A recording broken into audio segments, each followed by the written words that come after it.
Quarta-feira, 16 de julho, gente, do ano de 2025. Como o ano está passando rápido. Aí eu te faço uma pergunta. Você já consegue visualizar o seu futuro? Tem uma frase que eu achei muito interessante e eu quero compartilhar com vocês. Se você não tem visão para o futuro, então o seu futuro é ameaçado de ser uma repetição do passado. Pense sobre isso. Eu fiquei bastante pensativa. Foi uma frase que me trouxe assim, muitas lembranças de que forma eu tenho visto a vida, o que é que eu planejo e projeto para o futuro. Isso é muito importante, ok?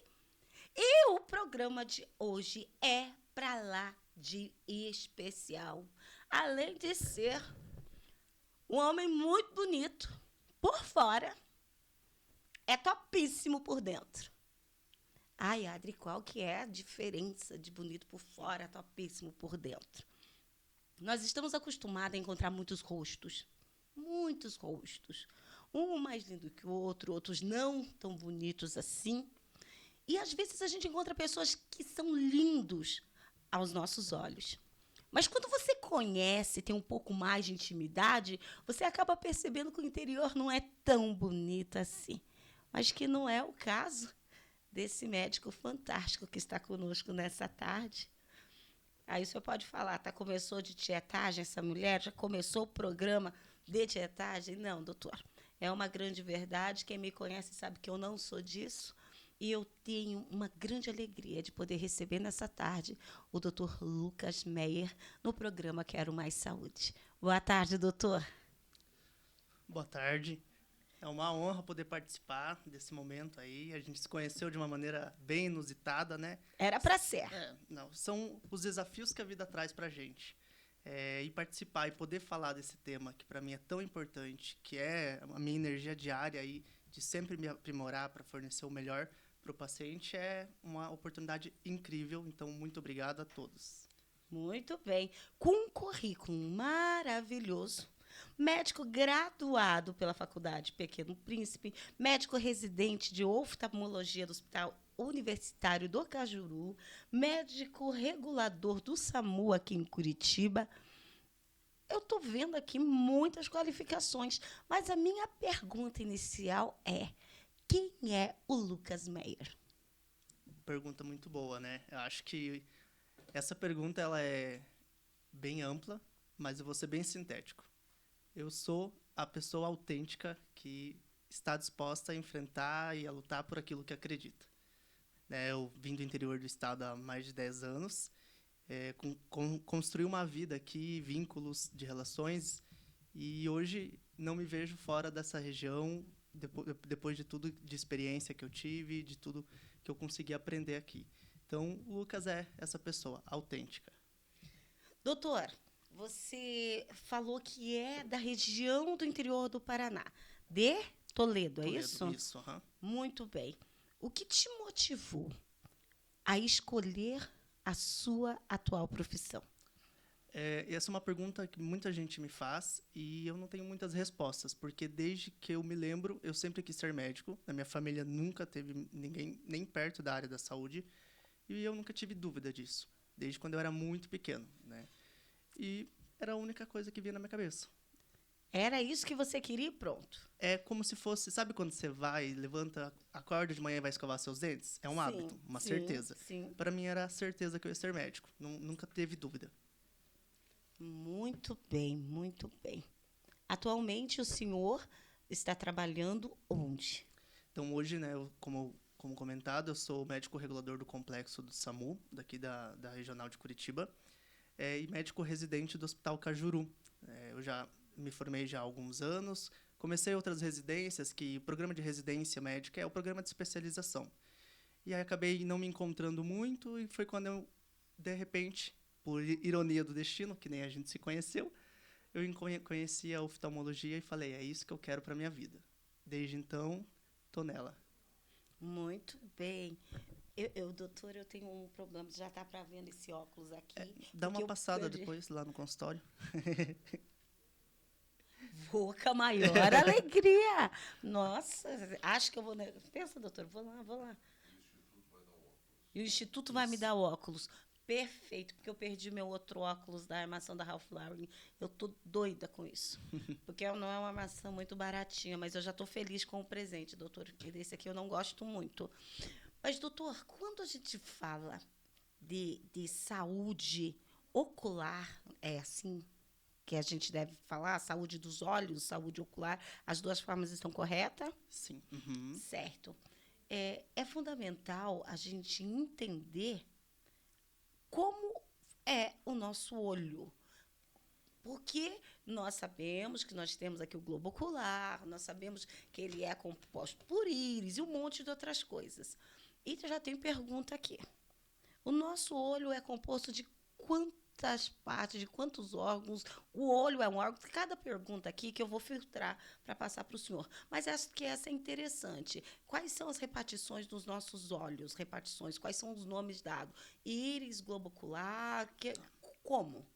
Deixa eu só filtrar isso aqui. Uhum. Boa pergunta. Pode, querido, fica à vontade. Então, assim, ó, basicamente, a anatomia do olho ela é bem complexa mesmo. Embora seja um órgão pequeno, é um órgão extremamente complexo. A gente costuma falar para os pacientes que o olho é como se fosse uma câmera. Então, se a gente falar da função visual, que é a função propriamente dita do olho, a gente está falando de uma câmera. Ele vai pegar os raios luminosos através de princípios, né, da física, trazer esses raios luminosos que vão transmitir a energia e fazer com que a gente consiga focar a imagem lá na retina, que é uma das camadas mais nobres do nosso olho. Como que funciona isso? Basicamente, a gente divide o olho em dois grandes compartimentos, o anterior e o posterior, né? A parte anterior é a córnea, que é essa parte transparente do olho, né? A gente costuma falar que é a tampa do olho, né? Tá. Parte transparente. Esse fundo branco no nosso olho. E, na verdade, a parte transparente mesmo, que fica em frente à parte colorida. Entre a parte transparente e a parte colorida do olho, que é a íris, a gente tem um líquido, que a gente chama de humor aquoso. Tá? Então, vamos lá. Falamos a córnea, que é a parte da frente, o humor aquoso, e depois a gente vai para a íris. A íris, ela tem a pupila, que popularmente é conhecida como menina dos olhos, que é a parte preta do olho, da íris. Essa pupila é um orifício, uma abertura, né, que ela abre e fecha à medida em que a gente entra em locais mais ou menos iluminados. E junto com essa pupila, indo mais para trás, a gente já consegue ver o cristalino.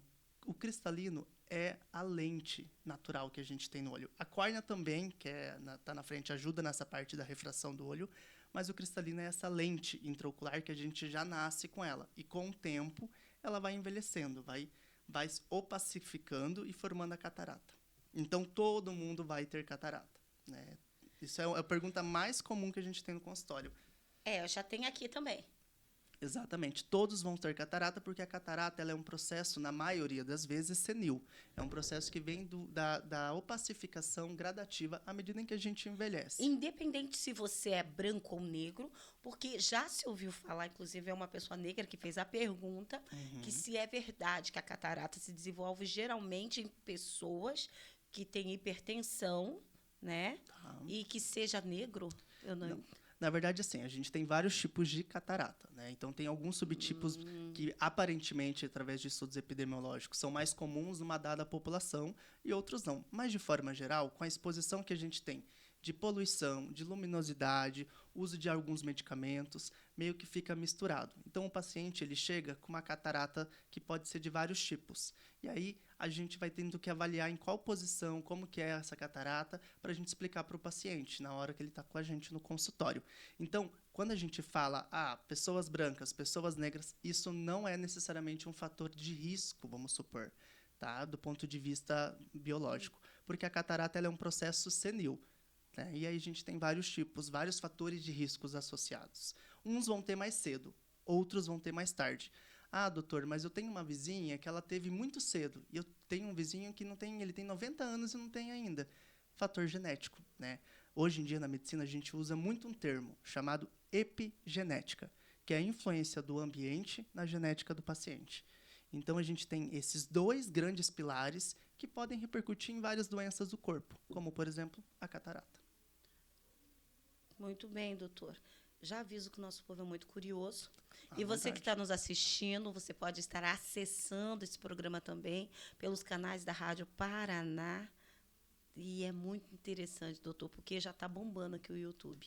Através do YouTube, o www.radioparanaoficial.com.br, através do site radioparanaoficial.com.br, através do nosso programa Quero Mais Saúde. Eu já estou vendo que tem um monte de gente online. Esse povo me deixa doido. Só um pouquinho, doutor. Ótimo. Deixa eu dar uma olhada aqui. Quem é que está aqui? Olha só, Silvanira, Edna. Como é que tá, povo? Vai chamando as amigas, vai chamando as colegas, que hoje nós vamos saber tudo sobre a nossa visão. É o teu celular que está chamandinho aí? Aham. Compartilhando aí também com os colegas. Mas compartilhe mesmo, porque somente aqui pelo site nós já temos mais de 50 mil ouvintes online. Muito bom. Então, Tem bastante eles coisa legal pra gente aparecem conversar. perguntas, eles mandam perguntas e nós vamos conversando. Doutor, a pergunta, o que é que segura o nosso olho? É a retina? Ótimo. Então, vamos voltar para aquela pergunta da divisão, né, do olho que eu falei, da parte anterior e a parte posterior. Sim. Então, eu parei falando no cristalino, na lente que a gente tem logo atrás da íris. Atrás do cristalino, a gente tem um gel, uma substância gelatinosa chamada de vítreo, tá? Esse vítreo, ele tem vários aspectos em sua composição, células, e ele é importante porque ele mantém essa coesão de deixar o globo ocular no formato que tem. Em volta desse vítreo, a gente tem a retina, tá? E além da retina, a gente tem, do lado da retina, a coroide, tá? Que são tecidos que a gente tem. Quando a gente olha, por exemplo, a parte branca do olho, né? Todo mundo fala, essa parte branca, qual que é o nome dessa parte branca? Chama-se esclera, que é um tecido que fica na parte mais externa do olho, que reveste o nosso olho, né? E essa esclera, ela vem até na região anterior, até na frente do olho. Bem em cima da esclera, a gente tem como se fosse um tecido elástico, meio transparente, que a gente chama de conjuntiva, entendeu?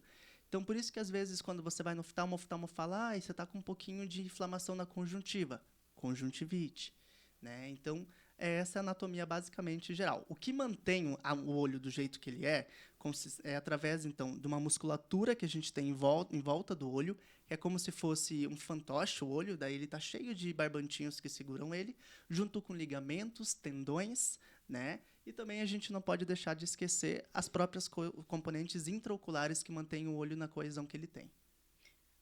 As pessoas estão falando aqui.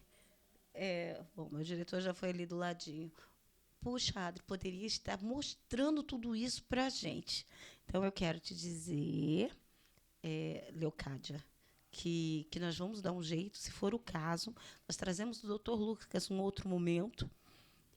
Através do YouTube, nós conseguimos duplicar a imagem.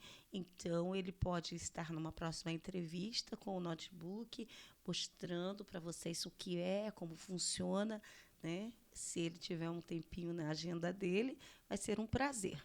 Tá? Com todo prazer. Tudo bem? Então, assim, doutor, vamos continuar.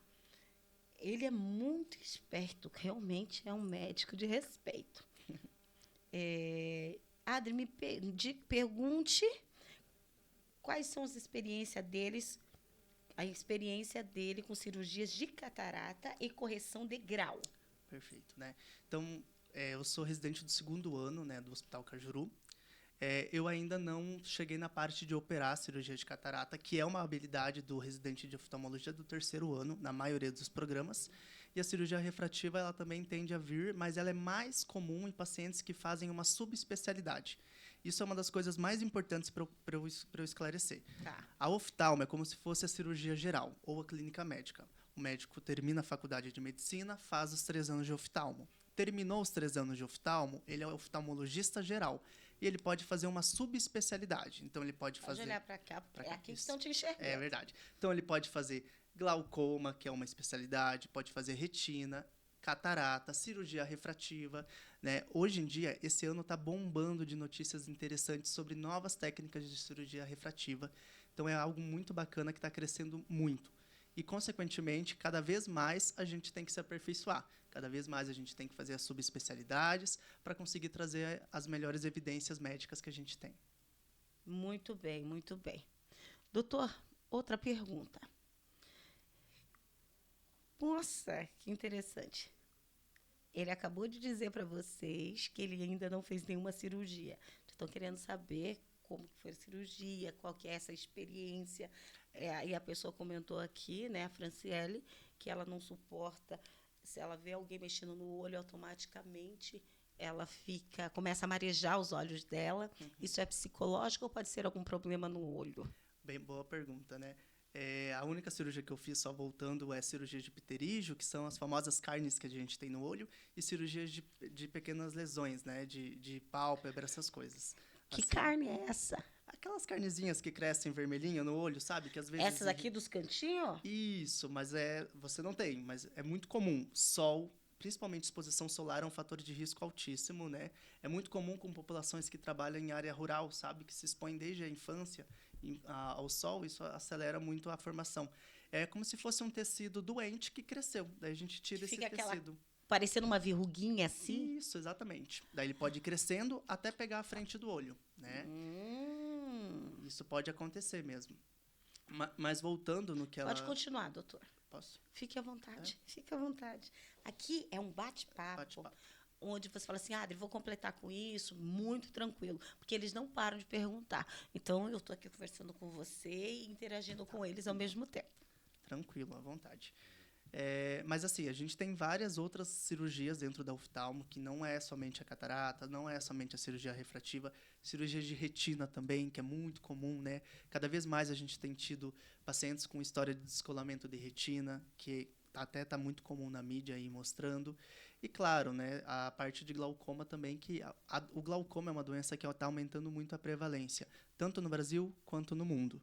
Então, tá com tudo, né, oftalmo ultimamente. Exatamente. Olha, a profissão oftalmologista, não liga, doutor, porque eu estou aqui hoje, eu estou meio sedada, que eu passei muito mal, eu sou paciente oncológica. Ontem estava bem tenso, hoje eu estou um pouquinho melhor, mas eu tomo remédio, então às vezes fico meio alento. O tic-teco quase não funciona, mas vamos lá. Nós sabemos que as doenças oculares, elas afetam a nossa visão de várias maneiras e que causam desconforto de uma forma geral. Como o senhor estava falando sobre o glaucoma, ele leva, inclusive, até a perda total da visão. E qual que são os primeiros sintomas de um glaucoma? Para trabalhar, assim, a prevenção com os nossos ouvintes. Perfeito. Muito importante, Adri. Esse tópico eu acho que é um dos mais importantes que a gente tem, né? Eu venho de uma escola de oftalmologia muito tradicional, muito acadêmica nessa parte, e glaucoma é uma cadeira muito forte do nosso grupo. O glaucoma é comumente conhecido como o ladrão da visão. Ele não dá sintoma. Quando ele der sintoma, o paciente já perdeu a visão. Todo mundo acha que glaucoma... Que horror! Triste, né? Não tem uma prevenção? Tem. A prevenção é o exame de rotina, né? Esse que é o exame principalmente anual, que é o que eu vou falar agora, né? Quando a gente pega o paciente com glaucoma, o glaucoma ele não é só aquele caso de pressão alta do olho, né? O glaucoma é um grupo de condições que vai gerar lesão no nervo óptico, que é o nervo que a gente tem lá atrás do olho, e essas lesões, com o tempo, vão perdendo células nervosas e, consequentemente, o paciente perde a visão. É irreversível, entende? Então, é comum o paciente chegar para a gente com uma visão muito boa, ele acha que ele está super bem, mas quando a gente faz o exame de visão, vê que ele tem dano glaucomatoso, ou seja, ele já tem lesão no nervo por um glaucoma que ele não sabia que tinha. Porque a gente tem vários tipos de glaucoma, né? O mais comum de todos é o glaucoma de ângulo aberto, né? E a gente tem vários subtipos. Medicamentos podem causar glaucoma, tá? Isso é bem importante de ressaltar. Medicamentos podem causar glaucoma. Continua, doutora. Eu estou assustada. Eu falei que estava assustada, por quê? Para mim, glaucoma só havia um tipo. É glaucoma e pronto. Não.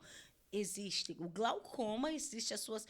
Poderia-se dizer ramificações ou não? Muitas, Hoje em dia, a OMS lançou um estudo bem recente que quase 80 milhões de pessoas no mundo têm glaucoma. dentro do Ai, glaucoma, que horror! todo mundo associa o glaucoma à população mais idosa, acima dos 60 anos, né? Só que se a gente parar para pensar, a gente tem o glaucoma juvenil, o glaucoma congênito, o glaucoma medicamentoso, outros tipos de glaucoma secundários, né? Que são secundários à infecção, a traumas, a tumores, né? Tem vários tipos. E o principal de todos, como eu falei, é o glaucoma de ângulo aberto, seguido pelo glaucoma de ângulo fechado, que é o glaucoma de ângulo fechado. É aquele glaucoma que o paciente ele vai apresentar do nada uma perda de visão importante, ele percebeu que a visão piorou muito, uma dor no olho muito intensa, o olho começa a ficar vermelho, a luz incomoda demais, dá vontade de vomitar, até pelo sintoma da dor mesmo, e ele vai procurar um pronto atendimento, né? Eu, como médico regulador, vejo isso toda semana, a gente regula a vaga com suspeita de glaucoma agudo. E é uma emergência médica. Paciente com esses sinais, olho vermelho, baixa de visão súbita e dor intensa, precisa procurar um médico obrigatoriamente, o quanto antes. Eu tô meio que atenta, porque você está falando, tô falando, será que eu tenho isso? Será que eu tenho isso? Porque, não, doutor, eu sinto umas dores no olho assim que agora já vou no seu consultório. Vamos continuar. Existem muitos tipos de doenças no olho. Eu estou, no momento, com conjuntivite. Sempre assisto o seu programa e acho você muito legal. Muito obrigada, Joana. Eu fico feliz que você assista o nosso programa. Ela assiste, porque ela assiste através do YouTube. Mas me diga uma coisa, Joana, de que cidade você é? Você pode colocar para a gente, só para saber onde o nosso programa está alcançando? Doutor, ela está com conjuntivite e ela quer saber se é uma doença típica do inverno, como o pessoal fala. Muito bem, né? Quando a gente fala de conjuntivite, é a inflamação dessa parte da frente do olho, né? Pode ser dentro da pálpebra ou essa parte que recobre a parte branca do olho. Então, a conjuntivite, também como o glaucoma, tem vários tipos, né? A gente pega livro de oftalmologia, tem livro com vários capítulos de conjuntivite. A mais comum, que todo mundo lembra, é a bacteriana e a viral, né? Que são conjuntivites infecciosas. Mas quando a gente fala de inverno, pacientes que têm atopia, ou seja, pacientes mais alérgicos, com história de asma ou até com outros tipos de alergia, tendem a apresentar algumas conjuntivites que a gente chama de sazonal, né, que é aquela que vem e volta ao longo do ano, principalmente associada a ambientes mais secos, né, como o inverno, tá bom? Então, isso é chamado, muitas vezes, de conjuntivite hibernal. Quando ela é um pouquinho mais intensa, ela fica ceratoconjuntivite, que ela pega a córnea, ela pega a conjuntiva e gera uma inflamação bem importante do paciente. Tá, doutor, mas o que eu vou sentir? Geralmente, o paciente sente irritação, luz incomoda muito e bastante coceira no olho. Muita coceira no olho. Tá, tem aqui uma pergunta depois sobre coceira também. Mas vamos para a próxima, que eu estou tentando fazer de uma forma ordenada para a gente não se, não se embaralhar. Doutor, sou uma mulher diabética e tenho retinopatia. Nunca tinha ouvido falar isso. O que eu poderia fazer para prevenir, não, para cuidar, fora o tratamento médico? Me refiro se eu lavar com água boricada ou um chá de malva branca, como me indicaram, poderá me ajudar. Muito boa essa pergunta. Quando a gente fala da retinopatia diabética, a gente tem que entender que a diabetes ela é uma doença que atinge o corpo todo, né? Então, ela vai atingir o olho, vai atingir o rim, vai atingir o coração, porque ela é uma doença multissistêmica, né? E o olho é um órgão-alvo. Então, todos os pacientes diabéticos, seja tipo 1 ou tipo 2, precisam ter um oftalmologista de rotina, tá? Paciente que fechou o diagnóstico de diabetes tipo 2, que é aquela que vem à medida em que a gente avança na vida, né? Que avança a idade. A maioria dos pacientes tem esse tipo. Eles têm que procurar o médico oftalmologista no máximo em 2 anos após o diagnóstico, mas geralmente 1 ano ele já tem que estar com a gente. Porque a gente tem que fazer o exame do fundo do olho, a gente tem que classificar aquele olho, tem que ver se tem lesão, se tem sinal de retinopatia diabética. Porque a diabetes ela vai gerar uma alteração no fundo do olho em que ela vai formar vasos sanguíneos de uma maneira muito irregular. E esses vasos eles não são muito funcionais, eles são mais fracos e eles podem consequentemente se romper. Se isso acontecer, eles podem evoluir, então, para uma hemorragia, pode evoluir para um inchaço, que a gente chama de edema macular.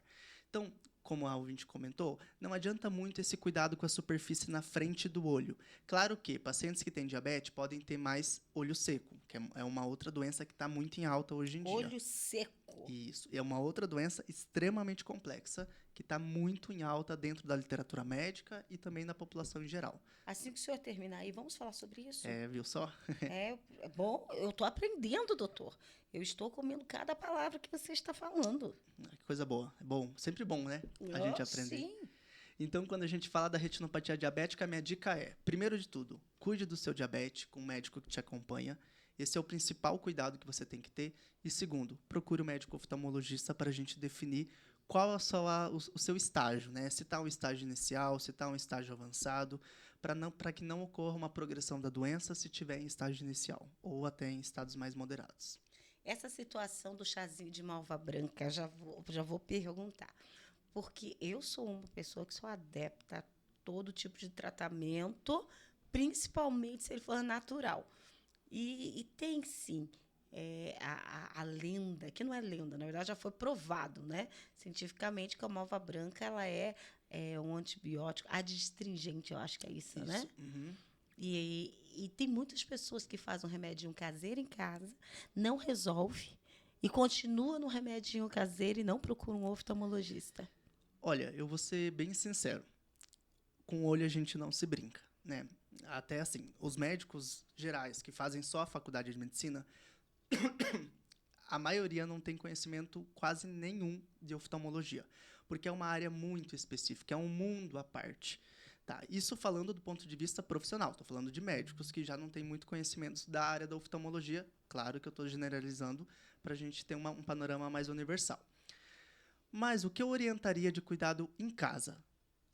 Higienização. Aquele shampoozinho neutro de criança que a gente tem de várias marcas, aquele amarelinho, joga na palma da mão, faz uma espuminha, pega essa espuma com a ponta dos dedos e vai limpando o cílio na hora do banho, porque isso pode ajudar muito a impedir infecções recorrentes, como, por exemplo, a viúva, que é super famosa, né, o ordeulo, e também outras infecções de superfície ocular. Isso é o que eu orientaria. Ah, doutor, mas às vezes eu estou com uma irritação, meu olho está vermelho, eu vou lá na farmácia e compro um colírio para ele deixar de ficar vermelho. Cuidado. Muitos colírios que são de fácil acesso na farmácia, inclusive com preço mais acessível, podem trazer consequências. Então, a automedicação de colírios para diminuir a vermelhidão no olho pode sim ser um fator de risco, tá? Então, tem que cuidar. Eu costumo dizer para os meus pacientes que parece que o colírio é inofensivo, né? Você pinga uma gotinha, tudo bem, não vai acontecer nada. Não é. Não é. Tanto é que a gente tem indústrias já trabalhando e se dedicando há anos para desenvolver os colírios lubrificantes. Então, a gente está falando de lubrificante só. De olho seco, que eu quero voltar como, a falar por exemplo, de olho seco. seco, exatamente. Então, quando a gente fala de colírio, é como se fosse qualquer outro medicamento. Não é qualquer remedinho, não é qualquer líquido que a gente está colocando no olho. Tá? Doutor, eu estou chocada. Eu tenho tanta pergunta para te fazer, minha, porque o povo não para de mandar pergunta aqui. Que bom. Que bom, né? Estão gostando. Bom, exatamente. Mas o senhor estava falando sobre as bactérias e tudo mais. Deixa eu lhe dizer. Eu nunca fui muito vaidosa, assim, até porque eu não tenho o tempo para cuidados. Agora que eu estou ficando um pouco mais. E eu comecei a colocar os cílios. Você sabe o que aconteceu? Agora eu estou sem, mas dia 26 já vou pôr de volta, porque eu vou viajar, então eu já vou com cilhuda. Mas começou a me dar coceira nos olhos. Isso dá. Então, eu não tinha isso. Quando eu coloco ele, aí começa a me dar uma coceira nos olhos. E eu fiquei pensando sobre isso. Falei, será que é a cola? Eu vou dizer assim, quando a gente aprende, independente da profissão que você exerça, que você escolha, se você é um médico, você não termina você não pega o seu certificado e já sai montando uma clínica para você. Você vai trabalhar com outros profissionais mais experientes para poder adquirir conhecimento na área, até se sentir bem seguro e montar a sua, correto? Na área de estética e beleza, não funciona assim. Em sua grande maioria, Vamos falar de uma sobrancelha, uma maquiagem definitiva. Né? Então, a pessoa aprende com um profissional de que forma tem que ser feita, quantas camadas tem a nossa pele, que é uma tatuagem, e que precisa aplicar na primeira camada com esse produto que é antialérgico e que não vai fazer mal. Só que quando termina o curso, ela acha que já é uma grande profissional, porque aprendeu. E a primeira coisa que faz é colocar uma placa bem grande na frente da casa. Maquiagem definitiva por R$ 99,90. E nós somos terríveis. Quando é que a gente quer ficar bonita? O tempo todo. Então, a gente corre para lá, ainda chama as amigas, chama as vizinhas, chama todo mundo e vai. Só que quando a profissional vai comprar o produto, ela vê que aquele que o professor usou, que era antialérgico, que não traria problema nenhum, a pele é muito mais cara. Mas ela já colocou R$ 99,90. E ela precisa ganhar. Aí vem o vendedor e fala assim, eu tenho aqui o Tabajara. Leva, vai dar o mesmo efeito, vai dar o mesmo resultado. E aí a pessoa compra qual? O Tabajara. E quem é o cobaia? Somos nós. Agora só vamos mudar toda essa história linda e bonita para cílios. Assim, na verdade, tá até agora rolando vários vídeos aí nas redes sociais perguntando para oftalmologistas o que você não faria como oftalmologista. E um deles é colocar os cílios, né? Independente da técnica, independente da formação do profissional que está fazendo, não é esse o foco agora. Tá. Quando você põe os cílios, é uma região muito próxima do globo ocular. E pálpebra não é só uma pelezinha que cobre o teu olho. A pálpebra é complexa, tá? Bem complexa. A gente tem muitas glândulas na pálpebra, na parte externa e na parte interna. Quando você põe um composto químico junto com o cílio, que é um corpo estranho, você automaticamente está você está se expondo a qualquer infecção que possa ter, porque é um corpo estranho, vai gerar uma inflamação, mesmo que mínima, local. Mas não causa alergia, beleza? Mas não vai causar inflamação. Se um ponto de sutura faz inflamação, qualquer coisa pode fazer, né? Às vezes você prende uma ferpinha no seu dedo, não inflama, é um corpo estranho, né? O que eu oriento para os meus pacientes? Que eu sei que se eu falar, não coloca mais, elas não vão me ouvir. Eu oriento higienização. Aquela história do shampoozinho, sabe? Essas que utilizam cílios com mais recorrência precisam mesmo, isso é muito sério, precisam higienizar os cílios no mínimo 2 vezes ao dia, tá? Menos que isso, não adianta. Porque essa cola vai agregando sujeira, vai agregando restos da própria célula assim, da pele, e com o tempo vai gerando uma inflamação que pode fazer o que a gente chama de blefarite estafilocócica. Não vou por mais. Que é uma inflamação da pálpebra. Mas aí tudo bem, a gente consegue tratar, sabe? Aí, a questão é quando, de repente, essa cola cai na córnea, né? E aí gera um trauma químico da córnea. Já aconteceu, doutor, de grudar o meu olho assim. Isso gruda. Aí elas vêm assim e vai cortando assim. Eu acho arriscado, assim, né? Eu acho que eu, como quase na formação aí de oftalmologista, eu acho arriscado.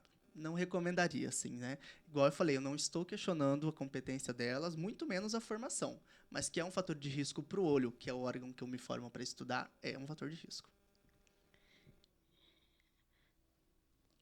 Isso foi para mim, gente. Cabe a mim refletir. Caraca, doutor. Vamos lá. Eu tô aqui pensando agora, o que eu vou fazer sem cílios? Eu vou comprar, acho que o postiço para usar, mas tem a cola também, do mesmo jeito. Varia. Aí tem pessoas que são mais alérgicas, aí tem pessoas... Eu acho que se a gente fosse pensar, a maior gravidade é quando essa cola cai na córnea mesmo, na parte do olho, que daí gera uma queimadura química. Dói pra caramba, o paciente vem pro pronto-socorro com muita dor. Aí é mais grave, porque pode piorar, pode fazer uma úlcera. Aí a gente tá falando de outra coisa, tá? Gente, como é delicado tudo isso. Exatamente. As pessoas não têm noção, né? Não, eu estou chocada. Eu, antes de entrar na oftalmologia, não tinha muita noção também. Aí, quando eu comecei a estudar, eu falei, caramba, quanta coisa. Daí a gente que quer ter uns cílios lindo, belo, bonito, fica assim. E você tem uns cílios enorme. Não, não. Tem sim, tem uns cílios bem bonitos, ó. E é bem loirinho, ainda fiquei olhando assim, falei, meu Deus do céu, uns cílios muito bonitos. Tudo bem, a gente vai para superar isso. Vamos continuar. Eu preciso saber sobre o olho seco. Que parada é essa? Isso. Ó, olho seco, até pouco tempo atrás, a gente achava que olho seco era só a superfície seca do olho mesmo, né? Que a gente tem 3 camadas do filme lacrimal. Então a gente achava que uma evaporava mais rápido e pronto, alguma coisa assim. Mas hoje em dia a gente percebe que o olho seco tem uma relação íntima com inflamação. É como se fosse um processo de inflamação crônico. É do meio ambiente, tem a ver com o meio Tem ambiente, várias com ar e coisas. tudo? Aham, tem exatamente fatores ambientais, fatores genéticos. E sabe aquela. É como se fosse uma artrite do olho, né? Entre aspas, vamos dizer. O que, que é isso? É uma inflamação crônica. Ela vai piorando e vai crescendo ao longo da vida. Tem coisas que contribuem para ela ficar mais acentuada e outras não. Tanto é que tem um estudo recente europeu que fala sobre a influência da dieta, ou seja, da alimentação em pacientes com olho seco. E a gente tem mostrado que alguns tipos de alimento tendem a ajudar, porque uma das camadas que a gente tem no filme lacrimal é a camada gordurosa, que pode ter relação com algumas leguminosas, o ômega 3 e por aí vai. Mas o olho seco hoje é uma doença multissistêmica, inflamatória crônica, né, que a gente fala. Várias doenças, inclusive reumatológicas, têm relação com o olho seco. Muito bem. Quem é Lucas Nunes? Você conhece? Conheço, aham. O melhor. Excelente. Lucas Nunes foi meu calouro, tá terminando psiquiatria. Só deixa eu dar uma Outro. olhada aqui. Um Ah, abraço, ou é meu Lucas. colega do SAMU. É. É um menino, Lucas. Manda um abraço para ele. Deixa eu até ver aqui como é que tá aqui. Deixa eu só mandar aqui pro meu diretor. Tá assistindo aqui, ó. Nesse momento, doutor, nós batemos o recorde de horário. No horário, são 2h46, com 83 mil ouvintes. Muito pelo bom. estado do Paraná. Muito bom, Viu? pessoal. Uma honra falar É, com vocês. é uma grande honra nossa também ter o senhor aqui. Só deixa eu dar uma olhadinha aqui. Então, estou achando que meio desfocadinho, porque estou nos vendo aqui. Vamos continuar. Doutor, eu tenho um grande problema. Não uso óculos, não fui no médico de jeito nenhum, mas eu tenho muita dificuldade em enxergar objetos distantes. É a tal da miopia? Muito provavelmente sim. Uhum. Né, quando a gente fala de erros refracionais, a gente tem a miopia, a hipermetropia, o astigmatismo e também a presbiopia, que está cada vez mais. Tem uns outros subtipos, mas de forma geral são esses que a gente mais tem de prevalência. E já que você falou da miopia, vamos acender um sinal de alerta aí. Tá. Hoje em dia, a gente tem uma estimativa de quase 2,5 bilhões de pessoas no mundo com miopia. Tudo isso? Tudo isso, tá? E a gente tem percebido que a miopia tem aumentado principalmente na população pediátrica, né, nas crianças. Tá, doutor, mas quais são, então, os fatores de risco e por que isso está acontecendo? Os estudos mostram que o principal componente que tem acelerado a prevalência da miopia, que é essa dificuldade, na maioria das vezes, de enxergar de longe, é a exposição a telas. Celular. Né? Eu tô aqui para perguntar. Celular. A exposição a telas é um dos principais fatores de riscos, associado também à diminuição da exposição em atividades em ambientes abertos, né? Porque quando a gente vai no ambiente aberto, a gente acaba relaxando muitas vezes a musculatura que ajuda na lente do olho. Então a gente acaba relaxando e, consequentemente, não vai, né, contribuir para não progredir a miopia. Então, é importante, sim, o paciente que fica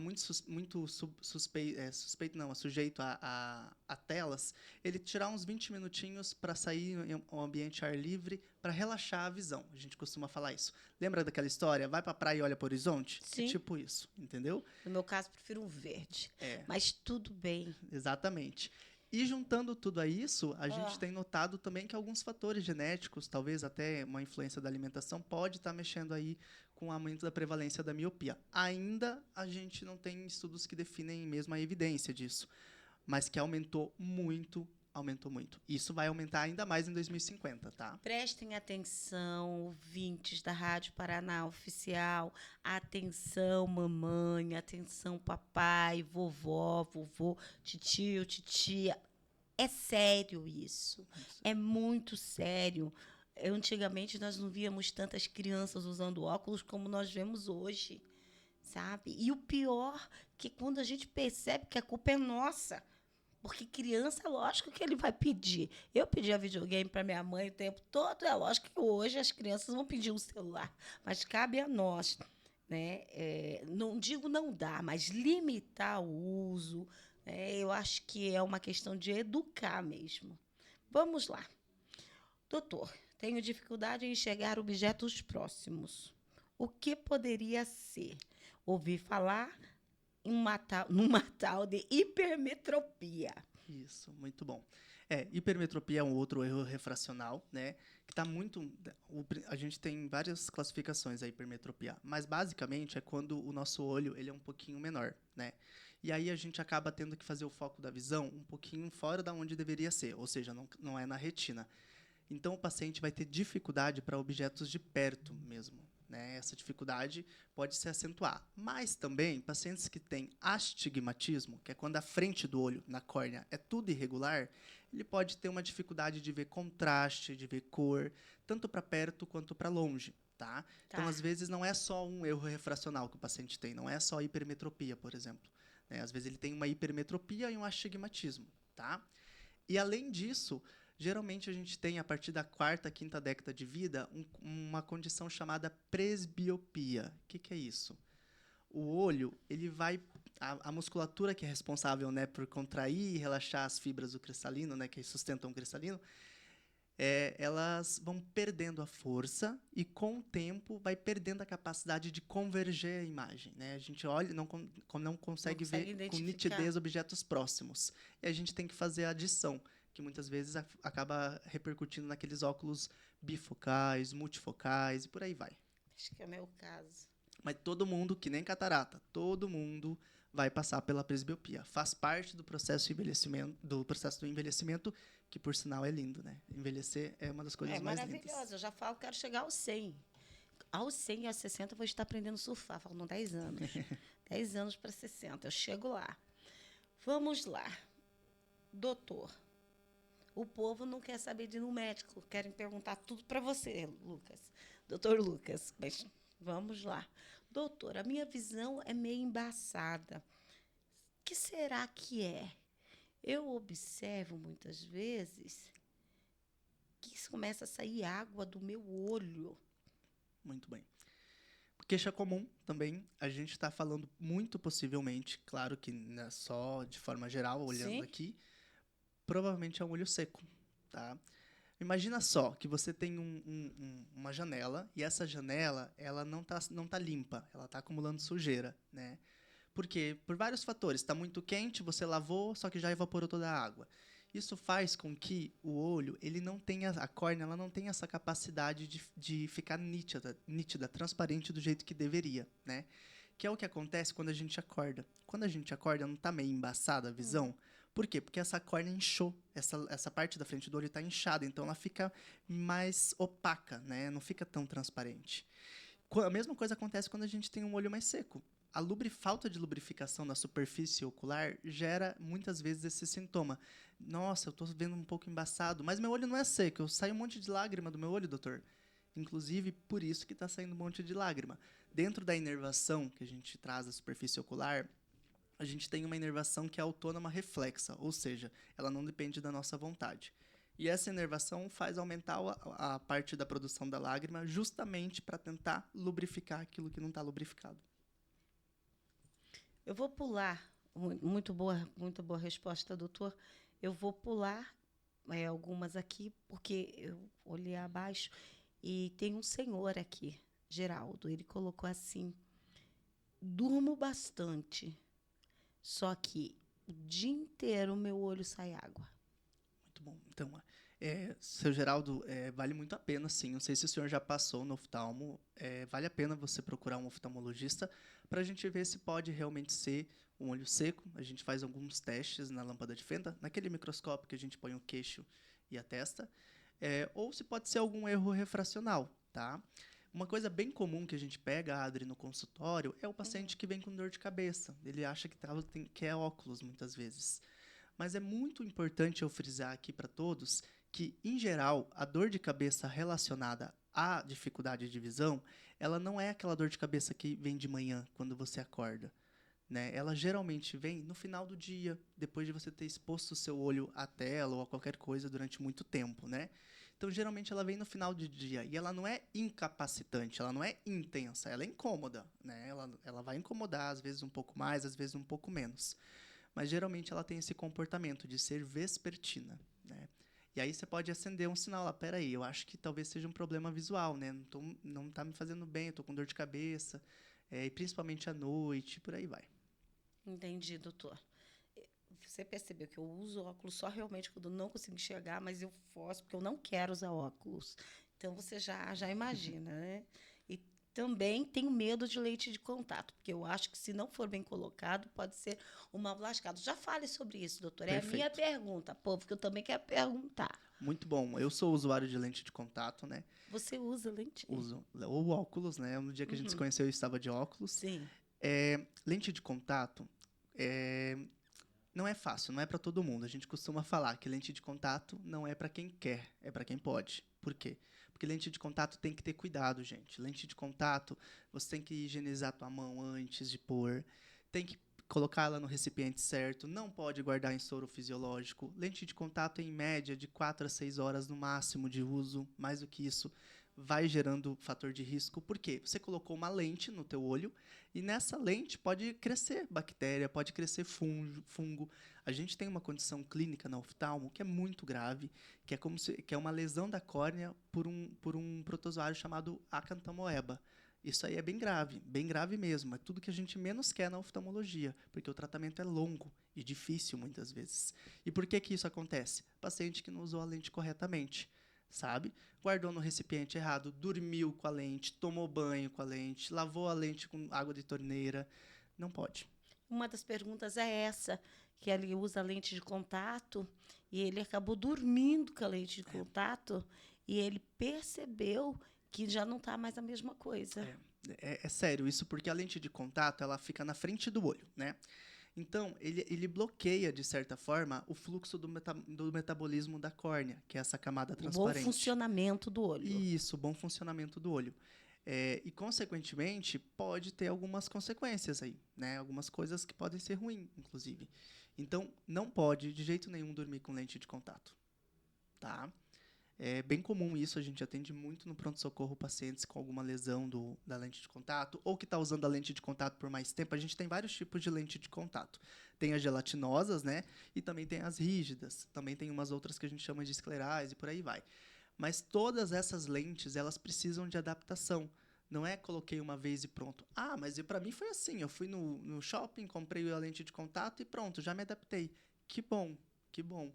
Mas a lente de contato é como se fosse uma órtese mesmo. A gente colocou um dispositivo no nosso corpo e a gente precisa ter cuidados com ele. Perfeito. Nossa, eu estou tendo assim uma aula maravilhosa. Já vou sair daqui, nem vou sair pensando, já estou aqui pensando como que eu posso cuidar melhor do meu olho. E tem uma pergunta sobre isso também, Muito bem. né? Vamos voltar aqui, porque o pessoal está perguntando demais. Gente, se não der tempo do doutor responder todas as perguntas, nós vamos fazer assim. Vocês enviem no privado, eu repasso para ele e eu compartilho com vocês. Pode ser? Doutor, o que é estrabismo? A minha filha tem dificuldade para enxergar e a minha vizinha disse... A vizinha... Oh, desculpa, gente, que é programa ao vivo, é assim. A minha vizinha disse que ela pode estar com estrabismo, mas ela não é médica. Pode ser? Estrabismo é minha grande paixão, né? Eu adoro, assim, a oftalmopediatria e estrabismo é o que me faz, assim, brilhar os olhos, assim. Eu amo todo o restante da oftalmo, mas aí é a minha menina, né? Estrabismo é uma condição que o paciente tem alguma coisa que faz o olho desviar, né? Lembra que a gente falou dos músculos que estão ao redor do olho? Sim. Então, às vezes, esses músculos funcionam de um jeito que não deveria funcionar. É o tal do vesguinho? Exatamente. Do Isso. zaroio, que o povo fala. É zaroio, é vesgo. Muito. E, Adri, isso é tão legal de falar, porque quando a gente fala de estrabismo, muitas vezes na pediatria, né, que é quando vem o paciente, na maioria das vezes, até os 6 meses, a maioria dos estrabismos, do desvio, eles tendem a ser normais, tá? Mas claro que, se persistir, se ficar o tempo todo, tem que passar em avaliação com a gente, né? A partir disso, às vezes você vai perceber o desvio no olho com uma foto. Né? A mãe tira uma foto, o pai tirou uma foto e falou, nossa, meu filho inverteu o olho agora. E não é toda hora, doutor, é quando ele fica nervoso. Ou, de repente, eu vejo. Não, é toda hora, doutor, estou vendo o tempo todo, ele está desviando o olhar, não está indo bem na escola. Precisa levar pra gente. Pra quê? Porque a gente tem que prevenir uma condição chamada de ambliopia, o famoso olho preguiçoso, tá? Geralmente, a capacidade da função de visão, ou seja, a nossa visão, a gente conseguir enxergar e entender o que a gente está enxergando, ele tende a se desenvolver até os 7 anos de idade. Uhum. A literatura agora está aumentando um pouquinho, que a gente pode estender até uns 10 anos, caso a caso. Uhum. Então, todos os casos de estrabismo têm que passar em avaliação com oftalmo, de preferência oftalmopediatra, para a gente prevenir essa ambliopia, prevenir esse olho preguiçoso. O que é isso? Se passar dos 7 anos, muitas vezes, 7, 8 anos, muitas vezes, o paciente nunca mais vai chegar na capacidade de visão máxima, porque o olho está desviado, concorda comigo? Sim. Quando o olho está desviado, a luz entra num sentido, numa direção diferente do que deveria entrar. Então, ela vai focar lá no fundo do olho de uma maneira diferente. Você não concorda comigo? Sim, sim. E o cérebro não vai entender isso muito bem, né? E com o tempo, isso vai prejudicando a visão. Então, é comum... E desenvolvendo outros problemas também. Exatamente. Então, quando a mãe chega pra gente com um adolescente com estrabismo, a gente fala, ó, mãe, ele tem indicação cirúrgica, por exemplo, o caso dele tem. Então, a indicação cirúrgica é um outro tema à parte. Tem indicação cirúrgica, a gente indica essa cirurgia, só que saiba que não vai ajudar na visão, é só estética. Por quê? Porque passou aquele tempo do desenvolvimento visual, sabe? Entendi. É uma dor no coração quando isso acontece, sabe? E tem estrabismo que a gente consegue corrigir com óculos, muitas vezes, né? Então, precisa passar. Viu que alguém tem tá com o olho viradinho, viu um desvio importante, leva lá pra gente, porque isso reflete muito na saúde mental, principalmente dos pequenos. Gente, como é sério isso. Mamães, fiquem atentas. Olha a importância. Não basta trocar fralda e dar mamar, não, meu bem. Precisa estar atento a tudo, a tudo. Como isso é sério, doutor? Muito. A gente trabalha no Pequeno Príncipe, né? A doutora Pérola Gruppenmacher, que é a nossa chefe, a gente vê isso muito recorrentemente. A gente atende todo o estado, então pegamos casos muito complexos que só o Hospital Pequeno Príncipe tem, e pegamos quase sempre muitos casos de estrabismo. Que judiação, né?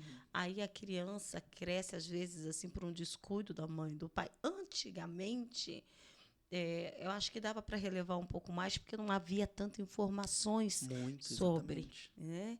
Mas hoje em dia, isso é inadmissível. Eu estou aqui tentando me lembrar, eu tenho 2 filhos, uma filha de 28 e um menino de 21. E eu aqui pensando se em algum momento não tem alguma diferença nos dois, nos olhinhos deles. Não. Porém, quando os dois se tornaram adolescentes, eles tiveram dificuldades para poder enxergar o quadro, né? O quadro negro na escola. E os dois usam óculos. Os dois, tanto minha filha quanto o meu filho. Aí eu voltei atrás, lembrando de tela. Meus filhos não tinham celular, mas tinham um videogame. Que dá na mesma. Mais ou menos, assim, porque não é um tão pouco perto. Mais distante. É um pouquinho mais distante, assim. Mas pode ter contribuído. Mas é que daí ele fica no videogame, daí ele não se expõe ao ambiente, entendeu? Não relaxa. Então, exatamente. Então é um fator de risco, sim. Vai vendo. Vamos aprendendo. Agora tem aqui. Ela colocou aqui, ó. Gláucia. Olha, pode ser um nome muito engraçado, mas eu não sei falar direito. Eu falo de uvite. De uvite. Eu falo de uvite. É uma inflamação que dá nos olhos e que dá muita dor, muita sensibilidade à luz. Como eu sei disso, não fui no médico, fui no Dr. Google e pesquisei. Não, não, não. Quando a gente fala Ai, de oftalmo é assim, né? Os sintomas, eles... programa ao vivo é isso, doutor? Não, mas aqui a gente está aqui para promover saúde e educação em saúde, né? Exatamente. Então, esse é o foco. Na oftalmo, assim, só pela queixa, não é muito fácil a gente definir o diagnóstico, né? Porque é muito parecido, é muito inespecífico. A uveit é uma condição bem grave, tá? É uma inflamação da úvea, que é uma estrutura do olho, tá bom? E ela pode ser gerada por várias coisas.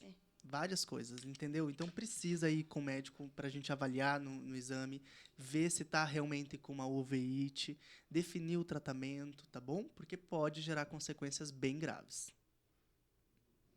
Tá. Gláucia, eu tô chocada com a tua pergunta. Doutor Google.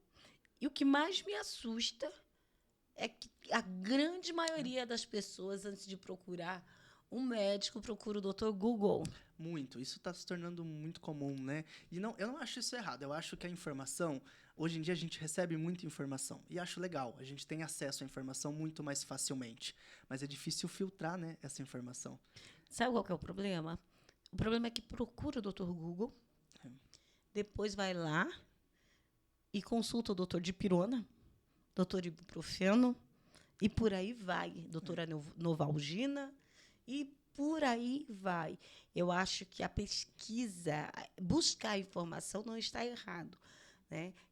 Se basear somente nisso, aí sim eu acho que está errado. Né? E também vem a automedicação, como assim, gente? Isso. E uma coisa que eu gosto sempre de frisar. A gente tem profissionais... Agora a gente está com um aumento de número de médicos bem grande, né, no Brasil. Então a gente vai ter vários médicos aí que não vão estar tão comprometidos, outros vão estar um pouco mais. Isso é em todas as profissões, né? Mas sempre vai ter médicos que vão querer cuidar de você, que vão querer cuidar da sua saúde. Então, não desista. Procure profissionais que queiram cuidar de você, porque a gente se formou para fazer isso, né? E quando a gente define uma conduta, independente do prognóstico do paciente, porque é difícil eu falar para um paciente que ele não vai enxergar. É muito difícil. Eu acho uma das decisões mais difíceis. No ambulatório de retina, isso é muito comum, no de glaucoma também. É uma decisão difícil. E a gente tem que falar, porque a gente se preocupa com eles. E a gente quer sempre dar o melhor. Doutor, você fala com tanto amor pela tua profissão que seus olhos chegam a brilhar. Isso é uma grande bênção nos dias de hoje. Muito bom, obrigado. Parabéns por amar aquilo que faz. A gente sempre fala sobre a importância de escolher aquilo que você quer para a sua vida, porque daí o trabalho não pesa, né? Você trabalha por amor, e como você está recomendando às pessoas, eu estou achando bem bacana. Tem muitos elogios a seu respeito aqui. Ai, que bom. Eu acho isso, pois é, estão te achando assim, nossa, ele parece ser tão novo, com bastante conhecimento. Então tá uma delícia esse papo aqui. Vamos continuar, que esse povo não para de perguntar. Doutor, o que é ordeolo? Foi isso que o médico escreveu. H-O, eu vou soletrar para você. É ordeolo. Ordeulo. Ordeulo é o terçol, que muita gente conhece, a viúva, sabe? A gente tem uma glândula na nossa pálpebra, que ela produz uma das partes dela, uma das funções dela é produzir a camada gordurosa. E ela pode obstruir por qualquer coisa. Secreção, pode ser sujeira, enfim, qualquer coisa pode obstruir. E a secreção que ela joga para fora fica para dentro. E essa secreção acumulada favorece o crescimento de bactéria da pele mesmo. E aí inflama, forma uma bolinha, às vezes mais para fora, ou às vezes mais para dentro, mas que incomoda, dói bastante, né? Aí o paciente vai lá e a gente vê que é um ordeulo, tá bom? Ela tá digitando aqui. Era só ter falado, ter escrito viúva. Pois é, poderia, mas ele preferiu usar o nome científico, né? Exatamente. Ordeolo. Mas é muito comum. E sabe o que é mais curioso, Adri?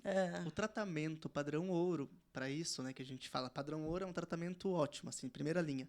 Compressa morna, tá? Simples. No mínimo umas 5 vezes ao dia, porque daí a gente amolece aquela secreção presa e ela consegue ser drenada e resolver. Ah, doutor, não adiantou. Aí vai ter que passar em consulta para a gente ver se vai ter que colocar o antibiótico ou não. Doutor, eu me lembro que eu já tive conjuntivite, né? E eu me lembro que minha mãe fazia clara de ovo batida e tacava no meu olho. Você já ouviu isso também? Ouvi falar, mas assim, não tenho conhecimento se tem benefício, assim. Era isso que eu queria saber. Você, minha mãe, que transformava o meu olho num omelete, assim, na esperança. Bom, é as tradicionais receitinhas. Exato, assim, eu acho que essa parte que a gente chama até não só de fitoterapia, né, mas de outras terapias alternativas, são muito bem-vindas, ainda mais a medicina integrativa que a gente tem hoje em dia. Mas essa, por exemplo, eu não conheço, então não vou comentar. Não, tranquilo. Eu só fiquei pensando, porque como eu sou chefe de cozinha, e a gente sabe dos cuidados que nós temos que ter com o ovo, né? Por mais que a salmonela esteja ali na gema e tudo mais. Fiquei pensando, falei, meu Deus, colocar uma coisa no olho da gente, né? O prato, por mais que o prato esteja limpo, a questão do ar, tudo bate, coloca no olho. Só faltou fritar, mas vamos, vamos mudar aqui, vamos continuar. Muito bem. Que legal. Doutor, tem uma visão bastante distorcida. Procuro não demonstrar. Tenho vergonha disso. Pesquisei no Dr. Google, né, na internet, ele colocou, e eu vi um nome chamado ceratocone. E eu não consigo enxergar direito. Distorce a minha visão. Bom, ceratocone é uma ectasia. O que é isso? É uma alteração da anatomia da córnea, essa parte transparente do olho. E ao invés dela ser redondinha, ela fica um pouco cônica, né, no formato de um cone. Por isso, ceratocone, né? Isso faz com que o paciente tenha um grau muito alto de astigmatismo. Lembra aquilo que eu falei, que é irregular na frente do olho? O ceratocone é uma condição, uma doença muito importante, tá? Que precisa ser acompanhada de perto. A gente tem várias terapias e, dependendo do estágio, a gente vai indicar o crosslink, vai indicar até o anel, que é bem comum, o anel de Ferrara, né? Tem vários assim. E também pensar no transplante de córnea para casos mais avançados. Mas o mais importante de tudo é entender que o ceratocone precisa de acompanhamento de perto. Tá? Sabe qual que é o principal fator de risco do ceratocone? Não. Tirando a genética? Coçar o olho. Pacientes coçadores crônicos tendem a desenvolver uma córnea mais cônica. Tá? Exatamente.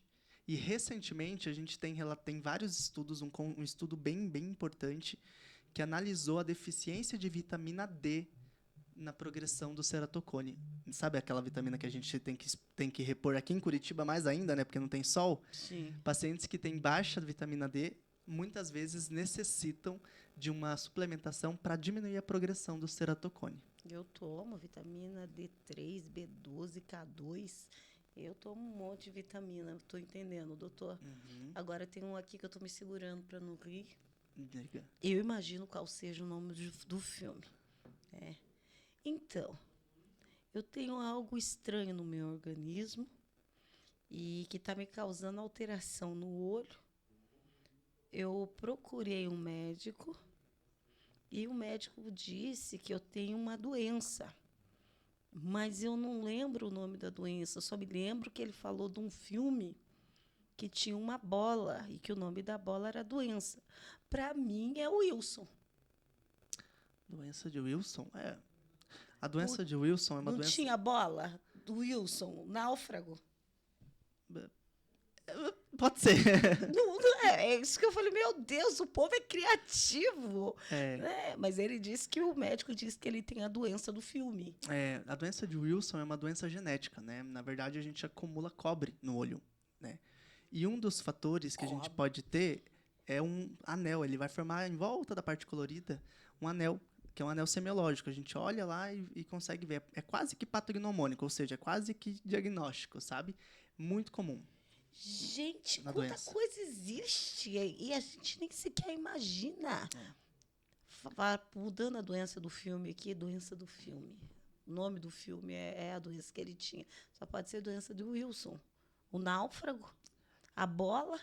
Pois é. Vamos ver se ele vai complementar, que daí talvez ajude a gente. Vamos ver. Mas você sabe que tem uma situação muito interessante na minha família. Eu sou geneticamente, eu falo africano, mas não é não. Eu sou descendente direta de africanos, de negros, que vieram trabalhar no Brasil. Saíram da África e vieram trabalhar no Rio de Janeiro. Eu sou descendente de escravo.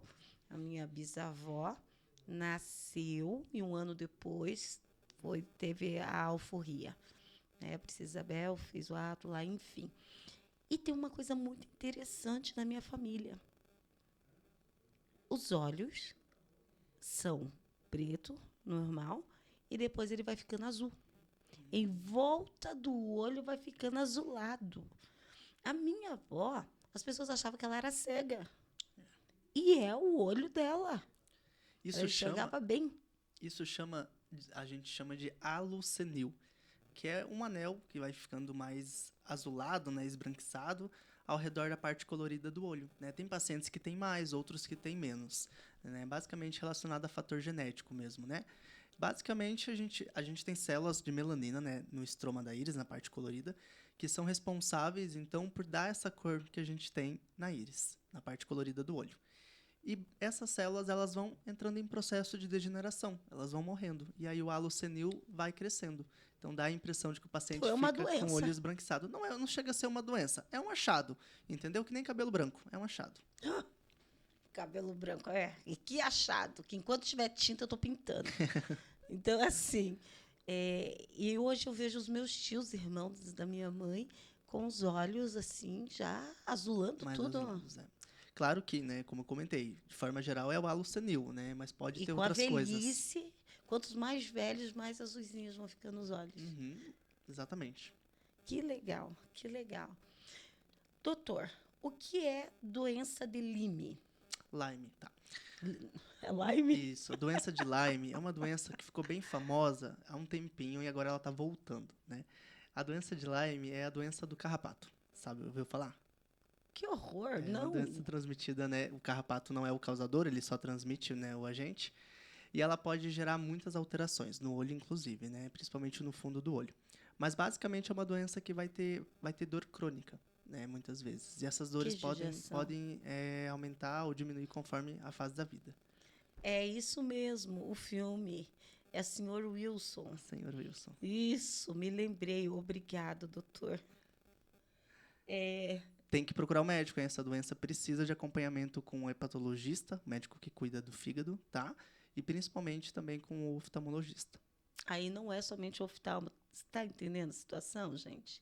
Isso é muito sério. O que eu gosto, doutor, quando nós abrimos para perguntas, é justamente cada coisa que vem umas bem interessantes, mas vem umas assim que chega até a nos divertir no momento sem ser. Não, exatamente. E é muito diversificado. É muito melhor do que eu chegar com um enredo pronto e vocês só ouvirem. É muito melhor essa conversa. Eu também gosto. Por isso, quando você me perguntou assim, tá, mas qual é o script? Nós vamos falar sobre o quê? É um bate-papo. Porque quem comanda o programa aqui é os nossos ouvintes. Eles vão nos mandando, nós vamos perguntando e está tudo certo. Doutor, sofro muito com artrite reumatoide. Muito bom. Reumatologia, que é o que trata artrite e outras doenças, é o grande irmão da oftalmologia, tá? Tem uma relação muito próxima. Tem várias doenças da reumatologia com doenças oftalmológicas. Por quê? São, na maioria das vezes, doenças autoimunes. Ou seja, o teu corpo combate o teu próprio corpo, né? Certo. Então, pacientes que têm artrite reumatoide podem apresentar mais síndrome do olho seco, né? Que pode repercutir em outras questões da superfície ocular. Podem apresentar o que a gente chamou de uveíte, né? Que é aquela inflamação da úvea. precisa realmente procurar um médico, né? E tem casos até mais graves que vão pegar a parte branca do olho também. Muito bem, doutor, muito bem. E o povo não para. Nossa, essa é bem séria. Doutor, eu tenho esclerose múltipla em síndrome de Sjögren. Jogre. Sjögren. Isso, Jogre. Síndrome de Jogre é a síndrome do... Começou como síndrome do olho seco. O paciente tem uma inflamação em glândulas. Ela está dizendo aqui que ela tem esclerose múltipla e tem essa síndrome, e ela está notando que ela está com dificuldade para enxergar. Tá, isso é importante, né?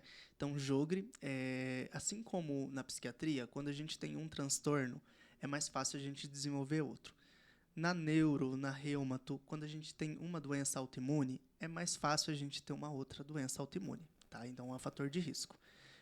Se você tiver na família alguém com uma história de cegueira, de glaucoma, de doença da retina, de ceratocone, precisa estar acompanhando mais regularmente com o oftalmo, porque é um fator de risco. Mas voltando na esclerose. A esclerose é uma doença que a gente chama de sistêmica também, né? Ela vai aumentando o seu potencial ao longo da vida, então ela pode ir degenerando, né? E ela pode evoluir em surtos. O paciente vai ter uma manifestação bem grave, perdeu a visão ou fraqueza, enfim. Ela pode ser manifestada em surtos. Mulher, meia-idade, que chega no pronto-socorro oftalmológico com queixa de baixa de visão, quase sempre pode ser um surto de esclerose múltipla, tá? Ai, que horror! É muito comum, né? No Hospital Cajuru a gente acaba pegando bastante, daí a gente interna, chama neuro para avaliar e a gente faz a avaliação para fazer. O tratamento tem que ser feito dentro do hospital, na maioria das vezes, né? Mas tem uma relação muito próxima, tá? A esclerose, junto com a síndrome de Jogre e a parte do olho, tá bom? Então, querida, você precisa procurar um oftalmologista com urgência, porque essa doença que você tem, essas duas doenças que você tem, ela combina bem com o oftalmologista. Isso, pode ser alguma coisa lá no nervo, que é um pouquinho mais sério. Mas pode ser algo na frente, que não deixa de ser sério, mas que é menos grave, vamos dizer. Vamos lá, doutor. Uma pergunta bem interessante aqui. É verdade ou é fake news que quando a pessoa tem pressão muito alta, pode cozinhar o olho? Fake news. Sabe uma coisa bem importante? O paciente chega pra gente com o olho bem vermelho. Bem vermelho, vermelho, vermelho. Do nada ele acordou e o olho ficou vermelho. Assusta bastante, né? O nome disso é hiposfagma. Na maioria das vezes não tem causa definida, mas pode ser causado por pressão alta, esforço ou algum estresse, tá? Que coisa. Esse povo tá bem bacana assim a conversa. Doutor, nós sabemos que o olho humano, já que ele fez essa pergunta, é bem interessante. Ele é um órgão complexo com diversas verdades e mitos associados à sua saúde e ao funcionamento, né? Então, como ela fez essa pergunta agora, eu acho que seria bem importante a gente esclarecer algumas informações para cuidar bem da nossa visão e desmitificar essas crenças populares, essas coisaradas todas, né? Por exemplo, eu fui buscar aqui a ajuda do Google agora para poder entrar nessa, porque eu estou achando bem interessante essa pergunta. Mitos e verdades, né? E aqui eu encontrei uma. Usar óculos faz com que a visão piore ou que a pessoa fique dependente deles pro resto da vida? Muito comum essa pergunta. Não vai piorar. O óculos, a gente costuma falar isso para os pacientes. O óculos, ele não vence. Às vezes você vai ficar com o teu óculos uns 5 anos e tá tudo bem. Mas, quando o paciente sente dificuldade, né, com o óculos que ele está usando, não está enxergando legal, pode ser que progrediu o grau. Não tem a ver com o uso do óculos, tá? O óculos, ele está lá para te ajudar a enxergar, mas ele não impede que progrida. Muito bem. Então, agora deixa eu voltar para outra tela, que é o povo perguntando. Ah lá, ai meu Deus. Mas é interessante, vamos perguntar. Fomos ensinados pelos nossos pais a comerem muita cenoura porque coelho não usa óculos. Tem alguma propriedade nisso ou não? Muito bom. Cenoura é muito rica em vitamina A, né? Ela tem beta-caroteno, que é um componente, um pigmento importantíssimo para várias funções do corpo, inclusive a visão. A deficiência de vitamina A pode gerar, inclusive, cegueira noturna, né? Importante ressaltar isso. Mas, de forma geral, esses pigmentos, eles ajudam todas as células que fazem parte lá da retina, que são várias camadas, várias células, a ter a sua função, a fazer a gente enxergar as cores e as imagens da maneira que elas são. Então, tem uma associação, mas não que vá prevenir você de usar óculos, tá? Quando a gente fala de óculos, a gente está falando de erros de refração, né? Então, quando a gente fala de erros de refração, é um monte de coisa que pode estar junta, somada aí. Mas a cenoura claramente vai te fazer bem.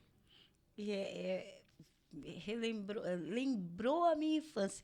Minha mãe dizia isso: você tem que comer bastante cenoura para poder enxergar bem. Olha o coelho, como come cenoura. Coelho não usa óculos, e é bem isso mesmo. Uhum. Os pais fazem sempre essa fala para forçar o filho a comer legume que não quer. Mas que bom, continue forçando e mostrando o coelhinho, porque faz bem para a sua saúde, para a saúde do seu filho também. Agora, uma pergunta do homem mais lindo do mundo, que é o meu marido, maravilhoso. Ele é alemão. Então, ele está perguntando assim: vida, pergunta para o doutor por que, que os nossos olhos claros são muito sensíveis à luz. Eu não gosto de usar óculos de sol e você sabe disso. Já uso outro óculos para leitura, mas me incomoda e fica o tempo todo saindo água do meu olho. Essa sensibilidade da luz, ela varia muito de paciente para paciente, né? Pode ser um olho que está um pouco mais seco, como a gente comentou. Uhum. Pode ser uma inflamação da superfície que a gente não viu, né? Recentemente, um colega meu, o Dr. Alan, pegou um caso de uma inflamação de pálpebra muito crônico. O paciente estava com lacrimejamento importante há alguns meses aí. E aí usava colírio lubrificante, mas não melhorava. Fomos ver e ele estava com uma inflamação de pálpebra. Então pode ser isso, né? Mas muitas vezes é do próprio paciente. Claro que olho mais claro tem menos pigmento da melanina na íris, né? Não necessariamente vai entrar mais luz dentro do olho, tá? Mas a fotossensibilidade pode ser um pouco maior mesmo, sabe? Mas de forma geral é muito mais de acordo com o paciente. Tem uns que tem mais, outros que tem menos, do que com uma alteração estrutural propriamente do olho. Os seus olhos são verdes, né? São verde. O dele é verde também, mas é bem mais claro Bem mais que o clarinho. seu. Então, acho que está respondido minha vida. Vamos lá, vamos continuar. Doutor, o uso de colírios não precisa de prescrição médico. Não precisa de prescrição médica. O senhor concorda comigo que isso deveria ser regulamentado? Assim, eu acho que essa é uma pergunta bem difícil da gente responder, né?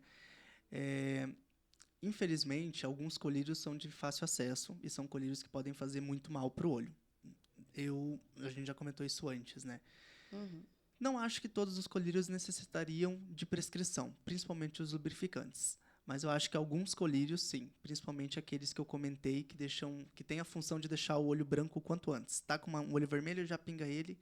E esses, por exemplo, não deveriam estar em fácil acesso em nenhuma farmácia. Muito bem, muito bem. Doutor, lavar os olhos com soro fisiológico é realmente recomendável ou eu posso usar uma água mineral normal? Então, é muito comum ter essa pergunta, né? Bem frequente. Não vai fazer muito mal, mas não vai fazer muito bem também, O tá? que? A água ou o O soro? soro, os dois. O melhor de todos é aquela história do shampoozinho. Shampoozinho de criança, amarelo. Gente, vou ter que comprar o shampoozinho E vira, neutro. e vira um hábito. Juro pra você, vira um hábito. Você foi tomar banho, joga na palma da mão, faz espuminha, pega com a ponta do dedo, fecha o olhinho e vai passando no teu cílio bem devagar. E vai sair. Isso vai ajudar muito. Gente, como isso é sério. Como Uhum. isso é sério, doutor. Vou catar o shampoozinho da minha neta. Não, vou comprar. Vamos lá. Outra pergunta. Doutor, é verdade que a saúde ocular está diretamente ligada à saúde geral do corpo? Muito verdade. Tem uma relação muito próxima. Olho é um órgão-alvo. Tanto é que quando a gente tem, né, a gente trabalha em 4 grandes hospitais aqui de Curitiba. É muito comum a gente fazer resposta de pedidos de consulta, né? O paciente internou por uma febre, internou por um quadro infeccioso e eles pedem avaliação do fundo de olho. Porque muitas lesões podem estar no olho antes de estar em outras regiões do corpo, né? Então, é muito próximo. Por isso que o médico oftalmologista, antes de ser oftalmologista, é médico. Muito bem, muito bem. Há uma pergunta aqui bem interessante. Doutor, boa tarde. Uma grande alegria poder ouvi-lo. Quero que o senhor saiba que é necessário que outros médicos falem a língua do povo, como o senhor está falando. Porém, não quero ser injusto com o médico que me consultou e só quero que o senhor me diga se ele pode ter razão ou não. O estresse pode causar alguma tensão muscular que pode me levar a dores de cabeça, visão turva e outros desconfortos visuais como as que eu tenho? O estresse, ele pode gerar um espasmo muscular bem na parte superior aqui da pálpebra. Aquela tremidinha, sabe? Quando você está passando por um episódio difícil, Olha, assim, assim. e fica tremendo e você não consegue controlar. Ele pode fazer esse tipo de manifestação. Dos outros tipos, parece que a literatura não tem muita evidência, mas que pode influenciar no olho seco, como a gente comentou. Só que essa questão de turvação visual, essa questão de dor no olho, talvez seja uma questão de grau, que pode estar te ajudando também. Não necessariamente seja, mas é difícil dizer somente sem te avaliar, sabe? Mas dificilmente o estresse vai fazer a gente enxergar turvo. Muito bem. Próxima pergunta. Doutor, onde é o seu consultório? Quero me consultar com você. Então, vou ressaltar, eu sou médico oftalmologia, eu sou médico residente em oftalmologia, né? Estou no meu 2º ano. A gente trabalha em alguns hospitais, atendendo nos consultórios, sob supervisão dos meus chefes, né? Pelos quais eu já tenho um carinho enorme, assim. Por enquanto, eu não atendo em consultório, tá? Então, nos próximos meses, a gente vai agilizar isso para ver. Assim que eu tiver com o meu registro, estarei disponível para atender. Aí eu vou te trazer aqui de novo. Você vai trazer o teu note. Nós vamos mostrar com imagem para os Tudo, nossos ouvintes. sem problema nenhum. Muito bem. Uma honra, Muito como eu obrigada. disse. Muito bem. Uma pergunta bem interessante aqui, ó. Doutor, o uso de óculos escuros de qualidade duvidosa pode ser prejudicial à visão? Certamente. Pergunta muito bem feita. Todas foram bem feitas, mas essa aí, gente, é muito importante. Porque ele não vai filtrar os raios luminosos e não vai filtrar os raios que precisam ser filtrados, os ultravioletas tipo A e tipo B, na maioria deles. Então, ao invés de você ficar gastando numa lente que tem filtro azul, que não tem tanta evidência na literatura de melhora, o filtro azul é aquele que a gente usa para tela, para ajudar. Não tem tanta evidência, tá? Melhor você investir num óculos de sol que filtre de qualidade, porque impede lesão na retina lá no fundo do olho, diminui a chance de um tipo de catarata que tem como fator de risco, né? Então, vale a pena sim usar lente com filtros para raios ultravioleta. Muito bem, muito bem. Estou gostando, viu? Tá bem participativo. Doutor. Tá. A catarata pode ser prevenida com hábitos saudáveis também. Me refiro à alimentação e exercícios. Assim, a catarata ela pode estar associada a algumas doenças que têm relação íntima com a alimentação, como a diabetes, por exemplo, né? Diabetes ela tende a gerar um tipo específico de catarata. Mas, de forma geral, como eu comentei, é um processo natural, né? A catarata ela vai desenvolver. Cada um vai ser diferente do outro. E o único tratamento de catarata é cirurgia. Então, a gente só consegue tratar a catarata operando, tá? Pode ser que a alimentação ajude a diminuir a progressão de alguns tipos de catarata, mas que não vai prevenir, porque catarata faz parte do processo do envelhecimento. Gente, doutor Henry. Doutor Henry mandou, olha só. Doutor Lucas. No Brasil, pelo menos 4 milhões de pessoas têm problemas graves de visão e outros 1,25 milhão não enxergam, de acordo com a Sociedade Brasileira de Oftalmologia. Por isso, a saúde dos olhos é tão importante e deve ser discutida com frequência. Não o conheço, mas parabéns. Já deu para perceber que és um médico comprometido e empenhado em aprender e atender bem os pacientes. Muito obrigado, de verdade. Nossa, Lisonjeado. rapaz, que top isso, né? Pois é. Doutor Henry, muito obrigado por nos ouvir, por estar nos acompanhando. Uhum.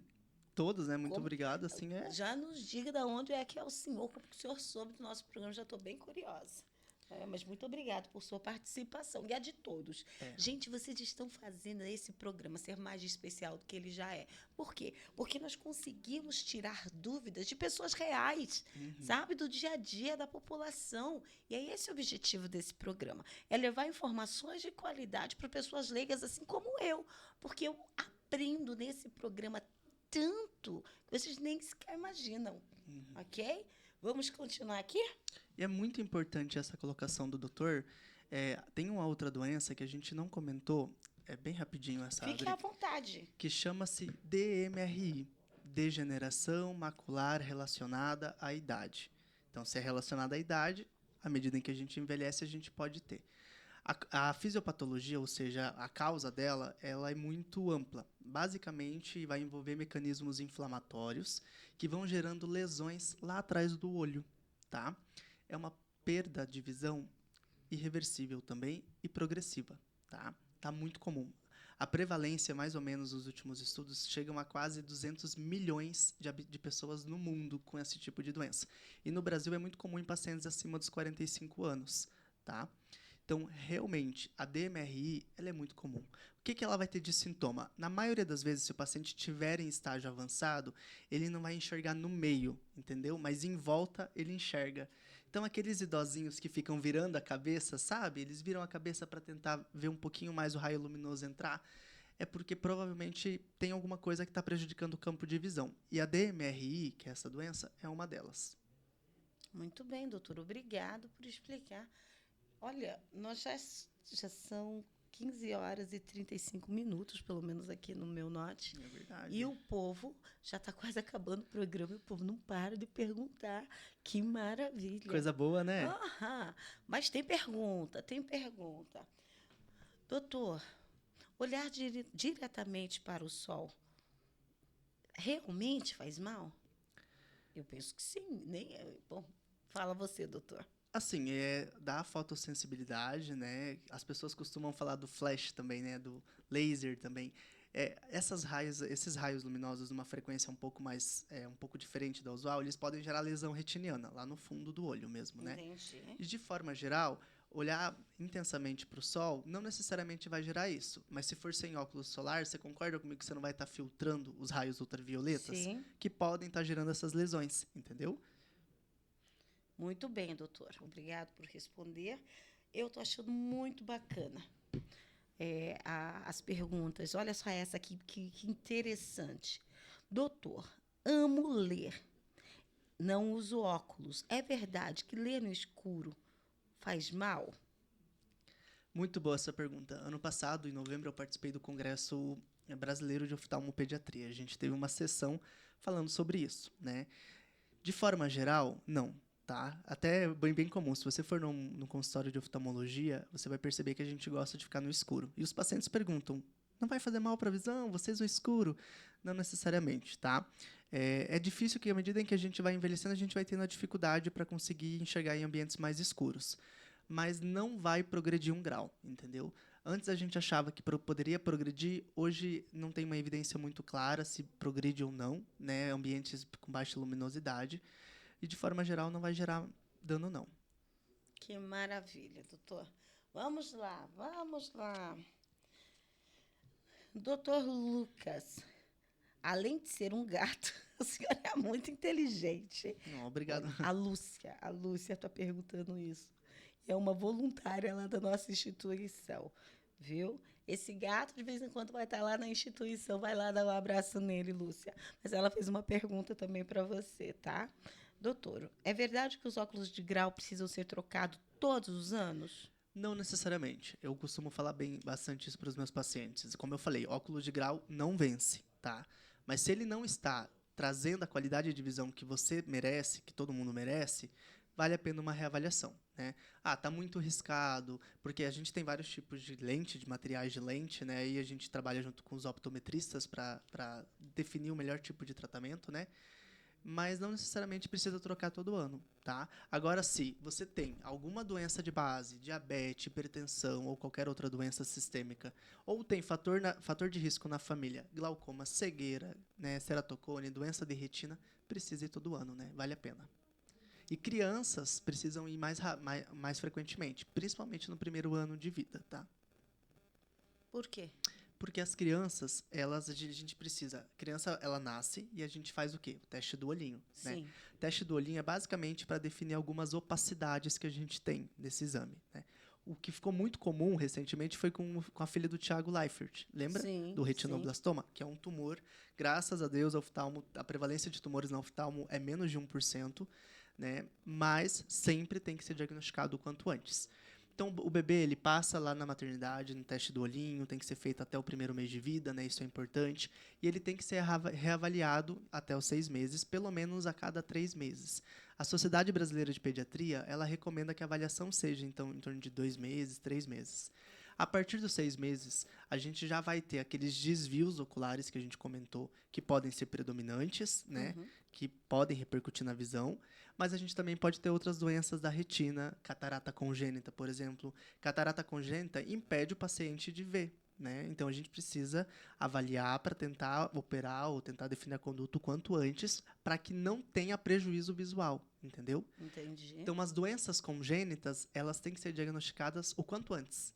Eu não vou esperar um bebê ter 1 ano de idade para eu diagnosticar um glaucoma congênito, né? Certo. Ele precisa estar acompanhado o quanto antes. Muito bem, doutor. Vamos lá. Agora eu tenho que colocar, gente. O senhor já respondeu se era verdade essa pergunta, mas responde novamente. É verdade, doutor, que a catarata é hereditária? Tem fator hereditário associado, tá? Mas não só. Não é só esse fator. Muito bem, muito bem.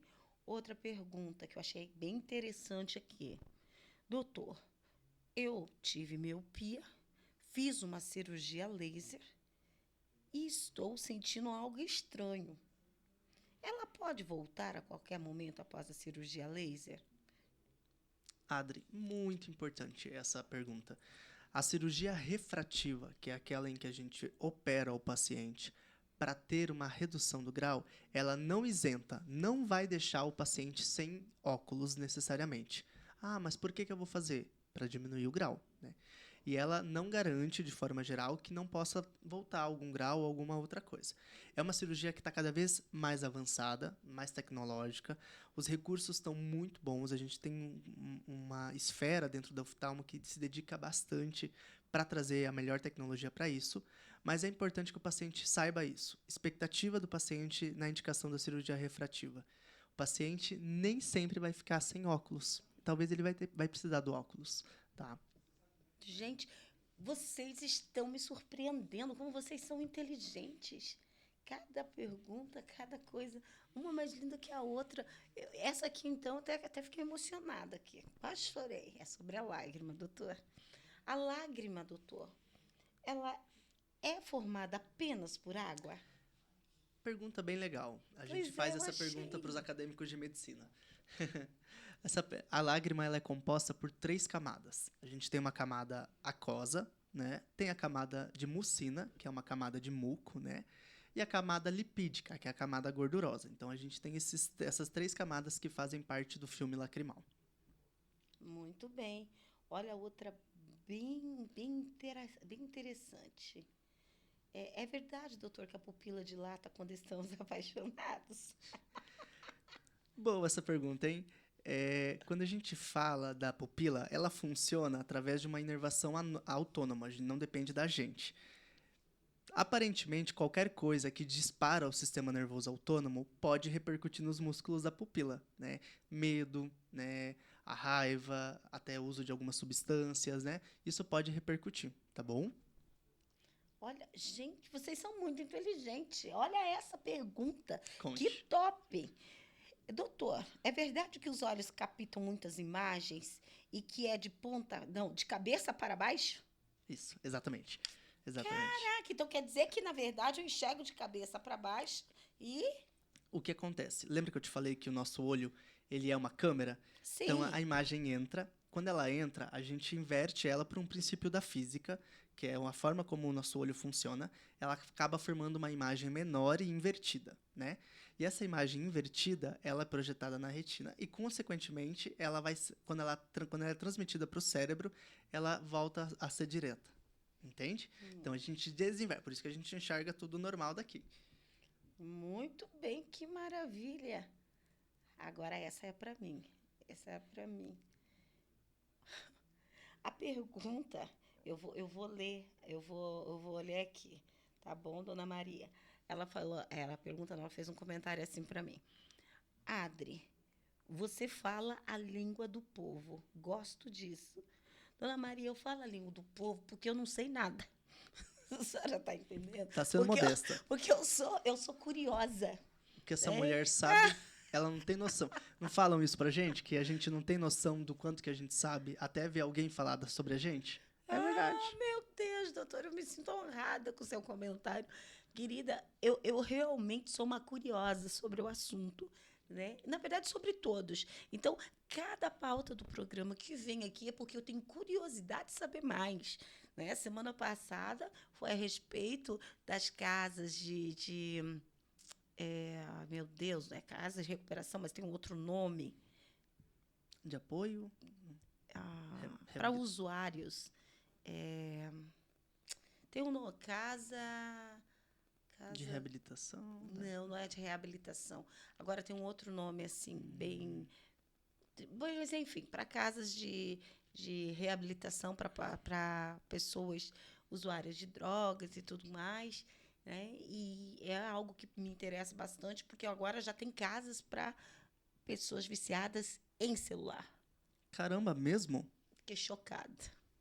Chocada. Para você ver a que ponto nós estamos. Se são viciados em celular, imagine o trabalho dos oftalmologistas. Sem fim, né? Trabalho pra caramba. Menino, mas Dona Maria, é exatamente isso. Eu sempre falo para os nossos ouvintes assim, doutor, tem algum assunto que você queira tratar aqui no nosso programa, que você alguma dúvida, alguma curiosidade, manda sugestão, fala, Adri, olha, eu acho que esse assunto seria legal. Se eu não tiver o entrevistado, nós vamos atrás, porque o que nós estamos aqui por vocês, para tirar as suas dúvidas, mas antes de tirar as suas dúvidas, eu tiro as minhas e tiramos as nossas. Por isso, doutora Maria, já estou te chamando de doutora Maria, nem sei se é. Agora que apareceu mais um médico aí, doutor Henro, vai que apareceu mais alguns aqui, amigo do doutor Lucas, vai vendo. Vamos lá. Olha, o doutor Henro é de Londrina. Caramba, olha só. Muito bom. Que chique, né? Eu tô te achando muito, muito. Olha outra pergunta bem interessante. E depois só tem mais uma. Uhum. Que bom, porque já são 3h46, então... Caramba, boa hora. Doutor, é verdade que os bebês nascem daltônicos e que eles não têm capacidade de identificar cor alguma? Muito boa. Pergunta interessante, né? Eu achei também. O desenvolvimento visual, ele não termina na criança só na barriga, até porque a criança está com o olhinho, né, fechado, na maioria das vezes. O que acontece? A criança nasce e aí ela é exposta aos raios luminosos. Uhum. Então, ela vai passar por um processo de amadurecimento do sistema visual, né? Então, aos 2 meses ela vai ter já alguns achados, aos 4 meses também, e assim gradativamente. Por isso que também tem que tem que acompanhar com a gente no ambulatório, né, nos consultórios. Porque é um processo de amadurecimento do sistema visual. Claro que, no início, o bebê ele não vai definir o contraste e as cores que a gente define. Ele vai gradativamente amadurecendo e a gente chama de processo de aperfeiçoamento visual. Tá? Por isso que a minha filha não deixa a minha neta assistir TV. Eu tenho uma TV bem grandinha, né? Então, polui todo o espaço. Minha filha fala assim, a Laís não pode assistir. A Laís tem 5 meses, a minha neta. A Laís não pode assistir, mãe. Ela só pode assistir o desenho que eu der para ela, preto e branco. Hoje em dia, deixa eu te contar, hoje em dia a gente tem desenhos animados especializados para desenvolver a terapia visual nas crianças. São desenhos definidos numa cor, toda cor tem uma certa frequência, e essa frequência é captada pelo nosso olho, e estimula as células nervosas que fazem parte do nosso olho. Então, quando a gente fala de terapia visual para pacientes que têm visão mais baixa, né, até em criança, adulto, a gente conta muito com os terapeutas ocupacionais e outros profissionais que são excelentes. O contraste das imagens é extremamente importante para ajudar nesse processo, sabe? Então, existe hoje, podem pesquisar, existem desenhos específicos para desenvolver isso.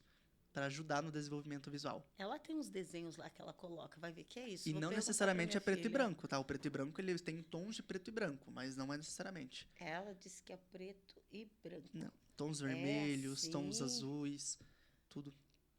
Muito bem, muito bem. Olha só, apareceu outra pergunta. Só vou responder mais essas duas. Gente, eu tô amando essas perguntas. Mandem, então. Depois eu pego, encaminho para o doutor Lucas e respondo vocês no privado. Pode ser?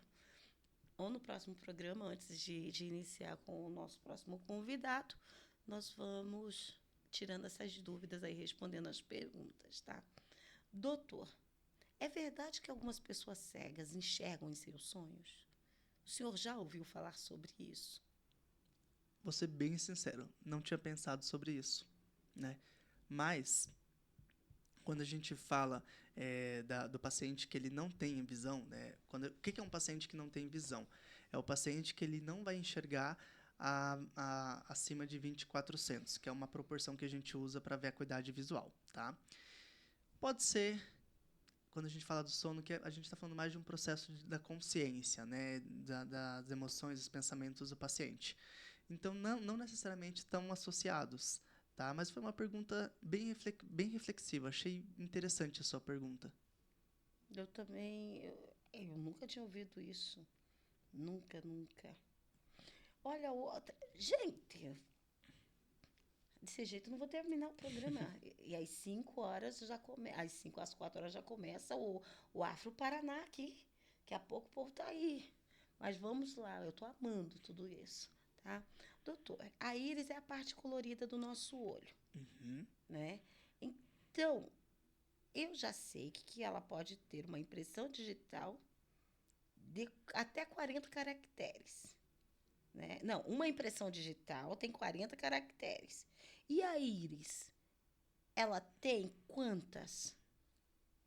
A íris, ela tem uma especialidade, não tem a ver com oftalmologia, chama-se iridologia. Já ouviu falar? Nunca. Basicamente é o estudo da íris, tá? É interessante de conhecer, assim, eu não conheci nenhum profissional pessoalmente, mas a íris, ela é uma estrutura que ela é formada por 4 camadas e, de forma geral, cada uma dessas camadas é responsável pela sua estrutura.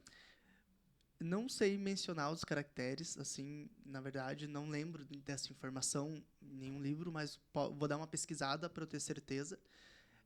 Mas ela tem toda essa diferenciação de paciente para paciente, visto, né, essa alteração das camadas mesmo. Muito bem, muito bem.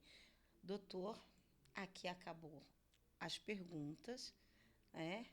Ah, não, não acabou, não. Não acabou. Vamos lá. Doutor, como você lida quando tem com os pacientes, quando tem que dizer, infelizmente você não vai voltar a enxergar? Muito bom, né? Uma pergunta. Eu acho que assim, na faculdade de medicina, a gente aprende a forma como comunicar más notícias. E, na verdade, não tem receita, né? A experiência ajuda um pouco, mas ao mesmo tempo prejudica, porque às vezes a gente fica um pouco mais frio, né, com os pacientes. E quando você fala para alguém que ela não vai mais enxergar, ela vai perder um sentido que é quase primário em todos, né? A gente primeiro vê para depois definir a memória. E a visão, ela tem uma relação íntima com a memória afetiva. A gente olha, pode não estar ouvindo, pode não estar sentindo o cheiro, nem tocando, mas quando você olha, aquilo vai te gerar uma memória afetiva, tá? E vai lembrar de toda a tua vida. É difícil, mas a forma que eu sempre busco é ser claro, né? Falar, ó, seguinte, fulano, hoje tua visão tá assim e ela não vai melhorar, ela vai piorar. Ai, meu Deus. Eu gosto de ser claro, de ser muito sincero nas minhas condutas, porque eu acho que isso é o mais importante, é o que qualquer um merece, a sinceridade. A verdade é sempre um compromisso. E a gente, como profissional que está aqui estudando, né, a gente está habilitado a falar isso. E eu não estou dizendo que a gente é dono da verdade, não. Mas do ponto de vista daquilo que eu estou me formando, aquilo para mim é uma certeza naquele momento. Então eu tento ser sincero com o meu paciente e definir, tudo bem, nesse momento o senhor não vai mais enxergar. E o que a gente vai fazer a partir de agora? que que a gente pode acompanhar? Vai ser só acompanhamento? Vai tentar alguma terapia visual? O que que a gente vai fazer? O que que a família pode fazer para tornar o senhor dentro da família continuar sendo ativo? Então, acho que tudo isso é importante. Na verdade, é ser humano, né? Olhar a pessoa com cuidado e ver que isso é uma condição que vai mudar completamente a vida dele Que ou coisa, dela. hein, doutor? Nossa, tô aqui chocada. Olha, gente, já tem mais duas novas perguntas aqui. Eu acho que esse programa hoje rendeu bastante. Doutor, conte-me sobre uma situação em que você ajudou um paciente com um problema semelhante. Tá falando sobre o que você falou agora. São vários pacientes, assim. Eu costumo fornecer o meu WhatsApp profissional para os pacientes que são indicados para cirurgia de retina, principalmente. Porque eu me preocupo, né? Se algum dos pacientes estão me ouvindo aqui, eles sabem disso. Então, eu mando mensagem, faltou um exame, vem muitos pacientes do interior, né? Eu peço para ele me mandar lá, para a gente não precisar que ele venha trazer o exame. Mas tem várias experiências, assim. A última experiência que eu tive foi de um senhor de 72 anos, que ele é do interior aqui da Grande Curitiba, e ele acompanhou muito com outros colegas, e ninguém tinha definido o tratamento dele. Na verdade, ele estava com glaucoma avançado, né? O que que é o glaucoma avançado? O caso dele era um glaucoma que a gente chama de campo tubular. Em volta da visão dele, ele enxerga tudo preto, mas no meio, bem no centro da visão, ele enxerga. Então a visão dele era quase que 100% com óculos, porque ele tinha no meio a visão preservada, mas em volta ele não conseguia ver. O que que aconteceu com ele? Ele foi atropelado. Ai, Porque ele perdeu a visão periférica, né? Que é bem comum no glaucoma. Então, esse caso foi quando eu expliquei para ele o porquê que meu estava Deus. acontecendo, né? Inclusive, eu lembro que tinha uma acadêmica acompanhando a gente e ela veio falar comigo depois sobre isso. Foi interessante. Foi uma experiência Chocante. importante. Tô passada aqui, doutor. Olha só. Eu vou ler só mais essas duas últimas perguntas. O negócio tá bombandinho, tá? Uhum, Que bom, muito que bom. bom. O que que você considera mais importante na relação entre médico e paciente? Hoje em dia, nessa época que a gente está com muita influência midiática, eu vou ser bem sincero, eu acho que a primeira coisa de tudo é competência. Não tem como a gente ter competência se a gente não tiver dedicação. E não tem como ter dedicação se você não ter tempo disponível para se dedicar. A formação médica, ela não é rápida. Você não consegue se formar em um final de semana, em um ano. Ela demora e ela exige, a gente tem que abrir mão de muita coisa. Mas a gente escolheu isso e com o maior prazer. Então, eu acho que a principal coisa hoje em dia é competência. Claro que eu sei que tem muitos médicos competentes que acabam não tendo uma comunicação muito boa. Mas hoje em dia, gente, é tão importante ter um médico que tenha domínio técnico, científico do que ele está fazendo e que não faça as coisas de forma de orelhado, de protocolos que foram criados por ele, sem qualquer evidência científica. Muito bem, doutor, muito bem. E, por último, doutor, como posso entrar em contato com você em caso de dúvidas ou emergência? Você se mantém sempre atualizado sobre as últimas pesquisas e avanços na área da oftalmologia? Então, nós vamos dividir aqui. Nós vamos fazer assim, como você pode fazer para entrar em contato com o doutor, tá? Nós vamos fazer assim, se ele permitir, tá? Aí nós passamos o contato privado, mas é padrão da rádio você encaminhar as perguntas para o programa e nós encaminhamos para ele, não duvidando da sua honestidade, mas sendo realista com o ambiente e o mundo em que estamos vivendo. Então, nós tomamos esse cuidado para proteger os nossos convidados, tá certo? E tá aí a última pergunta. Você se mantém atualizado sobre as últimas pesquisas e avanços na área da oftalmologia? Eu sou uma criança dentro da oftalmologia, Ferrou. né? O que eu sei não é nem 1% do que é essa área. E constantemente, todos os dias, eu aprendo com meus colegas de residência, com os meus chefes, enfim. Eu acho que a curiosidade e, principalmente, a persistência, a disciplina, né? Você fazer a mesma coisa todos os dias, é a base para a gente conseguir aprender e se tornar melhor naquilo que a gente faz. É isso que eu foco. Doutor, para encerrar, o seu recado para os nossos ouvintes, para amigos, familiares sobre hoje, sobre esse momento. Então, antes de tudo, assim, agradeço pela oportunidade. Muito bom falar isso, né? Foi minha primeira vez conversando com vocês, né? E não vai ser a última, claro. Não vai ser. Me sinto realmente muito lisonjeado de falar essas questões aí com vocês. Eu tento transmitir da maneira mais fácil de ser compreendida, porque a medicina é muito técnica no termo, né? Mas eu acho que o foco desse encontro é saber que nós, médicos oftalmologistas, estamos constantemente preocupados com os olhos. E pode parecer coisa muito pequena, um colírio, ou usar uma lente que você comprou pela internet. Pode parecer algo super superficial, mas pode repercutir muito na tua visão. E tudo que a gente menos quer é que você chegue no pronto-socorro com a visão bem prejudicada. Cuide do seu olho como se fosse você mesmo, porque faz parte do teu corpo. E o abraço vai para quem? Mando um abraço para todos aí, para minha família, para os meus colegas de residência e para vocês também. E para todo mundo que está me ouvindo. Muito bem, manda para as meninas da ONG Eva lá que elas estão assistindo Verdade, conheci vocês esse sábado e me apaixonei completamente, viu? Tem bastante projetos aí juntos. Muito bem. Doutor, muito obrigado pela sua participação. Mais uma vez eu me sinto honrada. Eu disse que eu não te largava nunca mais, né? E é verdade. Que bom, Tá fico bom? feliz. E para você, querido ouvinte, um abraço. Fiquem com Deus. Semana que vem estaremos ao vivo novamente. Fui!